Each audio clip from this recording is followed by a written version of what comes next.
Hello friends, ये आपका national income का जिसमें मैंने कहा था टीआर डिवीजन के हिसाब से 3 चैप्टर कंप्लीट होने वाले हैं। डन। तो ये आपका लास्ट पार्ट है। इसमें एक डिफरेंस रह गया था और एक क्वेश्चन रह गया था वेलफेयर वाला, मैंने आपको बताया था। तो डिफरेंस खत्म कर लेते हैं। डिफरेंस जो हमारे पास है वो है difference between consumption of fix capital and capital loss. मैंने बुक से ही लिए हैं डिफरेंस कुछ जाता है जो भी है। तो difference between consumption of fix capital and capital loss, ये लगभग वो है वैसा ही एक डिफरेंस है जो आपने लास्ट पार्ट में एक्सपेक्टेड और अनएक्सपेक्टेड वाला पढ़ा था, सेम वही कॉपी है। डन। सिर्फ नाम में चेंजेस है। तो देखो फटाफट से पढ़ लेते हैं क्या था। देखो वहां पे हमने एक्सपेक्टेड अनएक्सपेक्टेड वाला जो डिफरेंस किया था उसमें मैंने कहा था आपको थर्ड पॉइंट पे ध्यान देना पहले। It is manage through depreciation reserve fund, यानी ये कौन सा हो गया, एक्सपेक्टेड वाला हो गया। कंजम्पशन ऑफ फिक्स कैपिटल, यानी फिक्स कैपिटल कंजम्पशन जो है पॉइंट, ये बिल्कुल एक्सपेक्टेड वाले की तरह है और कैपिटल लॉस जो है बिल्कुल अनएक्सपेक्टेड वाले की तरह है। डन। तो सेम पॉइंट है। It is manage through depreciation reserve fund, मैंने कहा था ये वो फंड होता है जिसे रिप्लेसमेंट इन्वेस्टमेंट के लिए रखा जाता है। ठीक है, इन्वेस्टमेंट रिप्लेसमेंट पर्पस के लिए इसे रखा जाता है। मैंने आपको पहले भी बताया था कि डेप्रिसिएशन रिजर्व फंड, जो डेप्रिसिएशन रिजर्व फंड होता है, ये जो प्रोड्यूसर है वो रखता है किसके लिए, रिप्लेसमेंट इन्वेस्टमेंट के लिए रखता है। किसके लिए रखता है, प्रोड्यूसर रखता है रिप्लेसमेंट इन्वेस्टमेंट के लिए। और ये जो कैपिटल लॉस है, जैसे मैंने कहा था अर्थक्वेक हो गया, आग लग गई, दूसरा हमारे पास क्या है फ्लड, बाढ़ आ गई थी, तो उसके जो कारण है ये, इससे अगर आपको अपने एसेट्स को रिकवर करना है इन चीजों से, तो ये मैनेज होगा आपका किसके थ्रू, इंश्योरेंस के थ्रू। आप इंश्योरेंस कराओ एसेट्स का, क्या कराओ, इंश्योरेंस। तो कैपिटल लॉस के केस में अगर आपको मैनेज करना है तो इंश्योरेंस के थ्रू होता है। इस केस में अगर मैनेज करना तो डेप्रिसिएशन रिजर्व फंड बनता है। डन। तो ये पॉइंट सेम हो गया।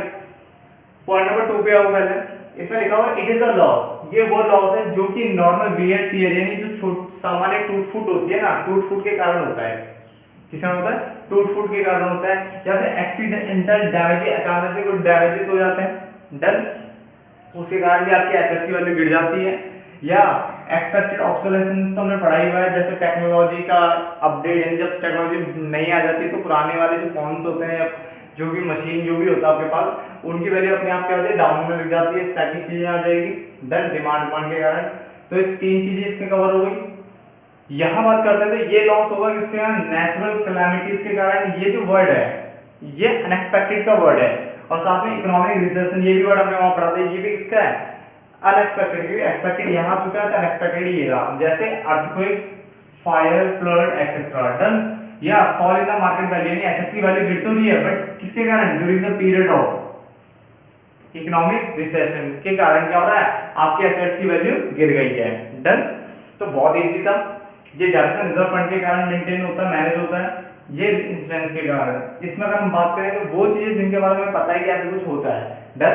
जब normal wear and tear, accidental damages और एक्सपेक्टेड ऑब्सोलेसेंस। ठीक है, बट इसकी बात करें तो ये नेचुरल कैलामिटीज, अर्थक्वेक का पता नहीं कब आ जाए, फायर हो गया, फ्लड हो गया, कब लग जाए कब आ जाए कुछ पता नहीं। डन। इकोनॉमिक रिसेशन का भी नहीं। तो इकोनॉमिक रिसेशन भी अगर आता है एकदम से तो समझ जाओ कि ये कैपिटल लॉस का कारण बनने वाला है। डन। इसमें भी एसेट्स की वैल्यू गिरने वाली है, इसमें भी एसेट्स की वैल्यू गिरने वाली है। फर्स्ट पॉइंट पढ़ते हैं, कंजम्पशन ऑफ फिक्स्ड कैपिटल में पढ़ते हैं। It refers to the loss of value of fixed assets, यानी एसेट्स की वैल्यू गिरने वाली है while these are being continuously used in the process of production, क्योंकि आपने क्या करा है, इसका कंटिन्यूअसली यूज किया है, किसमें, in the process of production, यानी प्रोडक्शन में आपने मशीन का यूज किया तो गारंटीड उसकी वैल्यू गिरनी है भाई। डन। जैसे जैसे आप अपने प्लांट मशीनरी का यूज करते चले जाते हो, इवन बिल्डिंग बनाते हो, बिल्डिंग एक बार बन गई उसके बाद क्या वो एज इट इज नहीं की नहीं रहती, क्या नहीं, उसकी धीरे धीरे बिल्डिंग की जो वैल्यू है वो कम होती चली जाती है। मैं लैंड की बात नहीं कर रहा हूँ, मैं बिल्डिंग की बात कर रहा हूँ। डन। ऐसी मशीन की बात करते हैं, एसेट्स की वैल्यू क्या लगातार गिर रही है। अब क्यों गिर रही है, यहाँ पे एज अ प्रोडक्शन पर्पस से बता रहे हैं, क्योंकि हम उसका यूज प्रोडक्शन में लगातार कर रहे हैं, जिसके कारण उसकी वैल्यू होगी गिरती चली जाएगी।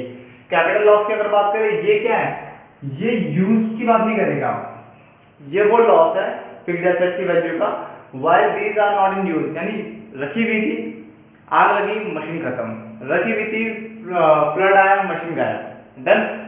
रखी हुई थी, एकदम से अर्थक्वेक आया, मशीन आपके गड्ढे के अंदर चले गई, तो मशीन तो गई ना, तो कैपिटल लॉस हो गया। डन।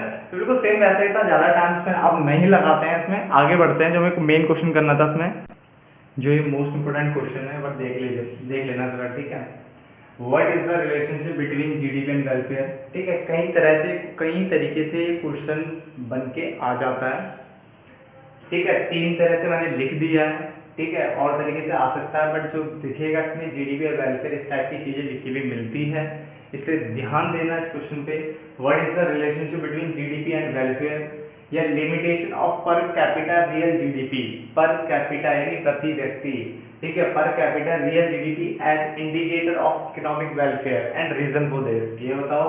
या what lowers the significance of GDP as an index of welfare. तो 3 तरह से मैंने क्वेश्चन लिख दिया है, मैं बता रहा हूँ दोबारा, और तरीके से क्वेश्चन आ सकता है। इस क्वेश्चन के बाद ही हमारा ये पूरा चैप्टर खत्म होने वाला है। डन, तो उसका आंसर देख लीजिए एक बार। इट इज ऑफनली considered that when real GDP rises, जब आपकी रियल जीडीपी बढ़ती है। ये रियल वर्ड क्या है, मैंने आपको रियल और नॉमिनल टाइप की जीडीपी पढ़ाई थी, जीएनपी पढ़ाई थी, ठीक है। जो रियल जीडीपी होती है, मैंने कहा था ये आपके लिए अच्छी होती है क्योंकि आप इसे बेस ईयर यानी कांस्टेंट ईयर के प्राइसेस पे लेते हो, जबकि जो आपकी जो नॉमिनल जीडीपी थी, डन, इसको हम क्या करते थे, करंट ईयर की जीडीपी करंट ईयर के प्राइस पे निकालते थे, या करंट ईयर की जीएनपी करंट ईयर की प्राइस पे निकालते थे। यानी आप नेशनल के पर्पज से पढ़ते हो या जीडीपी के पर्पज से, बट ये क्वेश्चन जीडीपी के पर्पज से, तो मैं जीडीपी वाली बात कर रहा हूँ। तो यानी अगर हम करंट ईयर की जीडीपी निकाल रहे हैं और करंट ईयर का प्राइस ले रहे हैं तो उसे नॉमिनल कहते थे, और अगर हम करंट ईयर की जीडीपी निकाल रहे हैं बट प्राइस बेस ईयर का ले रहे हैं, जिस ईयर प्राइस सेम थे, हमने पढ़ चुके हैं, उसे हम क्या कहते हैं, रियल जीडीपी कहते हैं। तो उसने बोला अगर आपकी रियल जीडीपी बढ़ रही है, यानी जो एक्चुअल है, जो अच्छा माना जाता है इकोनॉमिक ग्रोथ के लिए, वेलफेयर के लिए अच्छा माना जाता है, उसकी बात कर रहा है। तो अगर से मतलब व्हेन रियल जीडीपी राइजेस, जब आपकी रियल जीडीपी बढ़ती है तो flow of goods and services, जो गुड्स एंड सर्विसेज का जो फ्लो है, गुड्स एंड सर्विसेज का जो फ्लो है आल्सो राइजेस, वो भी बढ़ता है। यानी जब आपकी रियल जीडीपी बढ़ती है तो जो फ्लो है गुड्स एंड सर्विसेज का जो फ्लो होता है वो आपका क्या है, वो भी बढ़ता है। डन, मैंने जो इसका डिफरेंस करवाया था, मैंने साफ साफ कहा था रियल जीडीपी जो है वो good measure of welfare of people है, यानी वो अच्छा मेजर माना जाता है वेलफेयर ऑफ पीपल का। डन, ये मैं आपको ऑलरेडी बता चुका हूँ, जहाँ तक मुझे याद है, आपको भी वो डिफरेंस याद आ जाना चाहिए। मेरे पास तो लिखा हुआ है, आप भी ध्यान देना, वहाँ पे लास्ट पॉइंट में साफ साफ लिखा होता है, it is not a good measure of welfare of people. ये किस केस में लिखा था, ये लिखा था नॉमिनल वाले में यानी करंट वाले में, बट हम पढ़ रहे हैं रियल जीडीपी जिसमें मैंने लिखा था it is a good measure of welfare of people. Done, ये यहाँ पे मेरे पास लिखा हुआ है, आप भी अपने पास देख लेना। तो उसने बोला कि अगर आपकी रियल जीडीपी बढ़ती है तो उसका मतलब flow of goods and services जो है वो भी बढ़ते हैं। यहाँ तो बिल्कुल बेसिक लाइन है। अदर थिंग्स रिमेनिंग कांस्टेंट, अगर हम अदर थिंग्स यानी अदर बातों की पे ध्यान ना दे तो, या अदर बातों को एक तरफ से साइड में रख दे तो, it means greater availability of goods पर पर्सन। अगर आपकी पर पर्सन जो है गुड्स की अवेलेबिलिटी ज्यादा है, इसका मतलब ये हुआ है कि हायर लेवल ऑफ वेलफेयर, तो वेलफेयर बहुत अच्छा है। यानी पर पर्सन यानी कोई भी बंदा अगर उसके लिए जो गुड्स की अवेलेबिलिटी है, ठीक है, तो अगर उस पर अवेलेबिलिटी क्या जाता है, वो आराम से ले सकता, सब कुछ है, ठीक है, वो गुड्स काफी मात्रा में है, तो इसका मतलब क्या है, वेलफेयर ऑफ पीपल भी क्या है, काफी अच्छा। इस व्यू के लिए कुछ लिमिटेशंस हैं, एक्सेप्शंस हैं, जो कि नीचे दी गई है। एक्सेप्शन में क्या है, हमारे पास 4 तरह की एक्सेप्शन है, 4 तरह की लिमिटेशंस है। पहली है डिस्ट्रीब्यूशन ऑफ इनकम या जीडीपी बोल लो, डिस्ट्रीब्यूशन ऑफ इनकम या GDP, composition of GDP, non monetary exchanges और एक्सटर्नलिटीज, ठीक है। ये 4 पॉइंट है, इन चारों पॉइंट को समझ लेते हैं। हेडिंग मैंने लिख दी है सामने, अब इसको समझ लेते हैं एक बार, देन इसको क्लोज करते हैं इस पूरे चैप्टर को ही। चारों पॉइंट फटाफट से देख लेते हैं और खत्म करते हैं चैप्टर को। सबसे पहला है डिस्ट्रीब्यूशन ऑफ इनकम या जीडीपी। देखो इसमें क्या लिखा है, if with every increase in the level of GDP, ठीक है, जैसे आपकी जीडीपी यानी इनकम बढ़ती है, जीडीपी ऑब्लिक इनकम कुछ भी लिख लो, जैसे जैसे आपकी इनकम बढ़ती है तो आपको पता है जो इनइक्वालिटी ऑफ डिस्ट्रीब्यूशन है वो भी इंक्रीज होती है, क्योंकि इंडिया में जो इनकम का जो डिस्ट्रीब्यूशन वो इनइक्वल तरीके से है, मतलब रिच को ज्यादा रिच, जो गरीब है उनको कम, ठीक है। तो इस तरह से जो इनइक्वल जो डिस्ट्रीब्यूशन हमारे पास, जो इनइक्वालिटी जो हमारे पास है, अनइक्वल जो डिस्ट्रीब्यूशन हो रहा है, इसके कारण क्या होता है, मैंने बता दिया, गरीब ज्यादा गरीब हो जाता है और अमीर ज्यादा अमीर हो जाता है। तो इसने बोला कि जैसे जैसे आपके यहाँ लेवल ऑफ इनकम बढ़ती है तो इनइक्वालिटी भी जो है ना वो बढ़ती है, और अगर इनइक्वालिटी भी बढ़ रही है तो उसका मतलब वेलफेयर का कोई मतलब नहीं रह जाता। तो उसमें due to this welfare of the society may not increase, तो उससे भी वेलफेयर इंक्रीज होने वाला नहीं है, क्योंकि गरीब तो गरीब ही रह गया, ठीक है, क्योंकि अनइक्वल था। तो इनइक्वल डिस्ट्रीब्यूशन के कारण ये हुआ। दूसरा है composition of GDP. Composition of GDP में क्या लिखा है कि कंपोजिशन ऑफ जीडीपी में नॉट बी वेलफेयर ओरिएंटेड। अगर आप कंपोजिशन ऑफ जीडीपी जो होती है वो कभी भी वेलफेयर के पर्पज से नहीं होती, वेलफेयर ओरिएंटेड होती ही नहीं है। Even if the level of GDP tends to rise, चाहे आपकी जीडीपी बढ़ जाए but composition GDP welfare oriented नहीं होती है। क्योंकि अगर मान लो if luxuries are produce for research, अगर आप रिसर्च के जो पैसे वाले बंदे हैं उनके लिए आप महंगी महंगी चीजें और लग्जरीज चीजें क्या नाम है प्रोड्यूस कर रहे हो, और जो आपका दूसरा सेक्शन है, दूसरा कौन सा, पुअर सेक्शन जो है वो डेप्रिवेशन मतलब भुखमरी टाइप की, यानी उससे उनको कुछ चीज, उनको तो बेसिक चीजें ही नहीं मिल पा रही है। ठीक है, तो ऐसी जीडीपी का क्या मतलब, जहाँ पे अमीरों को तो इतनी अमीर अमीर चीजें आप दे रहे हो और गरीबों को उनकी 2 वक्त की रोटी ढंग से नहीं मिल पा रही है। ठीक है, तो ऐसी जीडीपी का कोई मतलब नहीं रह जाता। उसके बाद हमारे पास नॉन मॉनेटरी एक्सचेंजेस, कौन सी है, नॉन मॉनेटरी एक्सचेंजेस या non monetary transactions. Non monetary transaction वो ट्रांजेक्शन होती है जो कि अदर देन कैश हो, यानी जो कैश फॉर्म में ना हो, यानी इसमें पैसे नहीं है कि पैसे के अलावा दूसरी चीज मिल जाएगी अदर देन कैश। डन। तो in India non monetary transaction are present in rural areas, ज्यादातर देखा गया है रूरल एरियाज में इस टाइप की ट्रांजेक्शन प्रेजेंट है। जैसे where the payments for farm labour, जो फार्म में जो काम करते हैं उनको जो पेमेंट दी जाती है वो किस में दी जाती है, मेड इन काइंड, यानी किसी चीज में उनको कुछ खाना दे दिया, समझे, कुछ भी जो भी है, बट कैश नहीं देना, तो रेदर देन कैश।